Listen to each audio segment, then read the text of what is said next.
বিষ্ণু ইসলাম সেজদায় পড়ে তাসবিহ পড়তেন, সুবহানা রাব্বিয়াল আ'লা, সুবহানা রাব্বিয়াল আ'লা। এর অর্থটা খুব সুন্দর। সুবহানা রাব্বিয়াল আ'লা মানে আমি আমার রবের পবিত্রতা ঘোষণা করছি, যিনি হচ্ছেন আল আ'লা, সর্বোচ্চ, সবচেয়ে বড়। তার চেয়ে বড় কেউ হতে পারে না। আরবিতে আল আ'লা শব্দের অর্থ হচ্ছে সবচেয়ে উঁচু, সবচেয়ে বড়, সর্বোচ্চ, এটাকে বলে আ'লা। আর আরবিতে সবচেয়ে খাটো, সবচেয়ে নিচু, সবচেয়ে নিম্নে, এটার আরবি হচ্ছে আল আসফাল। আল্লাহ তাআলা কোরআনে বলেছেন, ইন্নাল মুনাফিকিনা ফিদ দারকিল আসফালি মিনান নার। মুনাফিকেরা জাহান্নামের একেবারে নিচে থাকবে। তাহলে সবচেয়ে নিচু অবস্থানকে বলে আসফাল, আর সবচেয়ে উঁচু অবস্থানকে বলে আ'লা। আমরা ওইটাই বলি আল্লাহকে, সুবহানা রাব্বিয়াল আ'লা। আমি আমার রবের পবিত্রতা ঘোষণা করছি, যিনি আ'লা, সর্বোচ্চ। তিনি যখন আ'লা, তখন আমাদের অবস্থাটা কি? সেজদা মানে হচ্ছে আমার কপাল, আমার নাক। মানুষ তার দেহের সবচাইতে দামি অঙ্গ মাটিতে ঘষতে শুরু করে ওই টাইমে, ঠিক কিনা? মানে আমার ইগো, আমার অহংকার, আমার দাম্ভিকতা সবকিছু ঝেড়ে ফেলে দিয়ে আমি আমার সর্বোচ্চ সাবমিসিভনেস,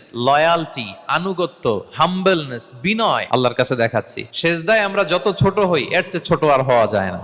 সেজদায় আমরা যতটা বিনয়ী হই, একটা মানুষ এর চেয়ে বিনয়ী আর হতে পারে না। এই তো নামাজ শুরু করলাম, আল্লাহু আকবার, এরপর রুকুতে জাস্ট বো ডাউন আর হেড, মাথা একটু ঝুঁকালাম, আর সেজদায় একেবারে মাথাটারে মাটিতে মিলিয়ে দিলাম। তার মানে আমি চলে গেলাম আসফালে। আসফাল মানে সবচেয়ে নিচে, আর সবচেয়ে নিচে যে আমি ঘোষণা দিলাম সুবহানা রাব্বিয়াল আল আ'লা, মানে হে রব, আপনার প্রশংসা, আপনার পবিত্রতা, আপনি আ'লা।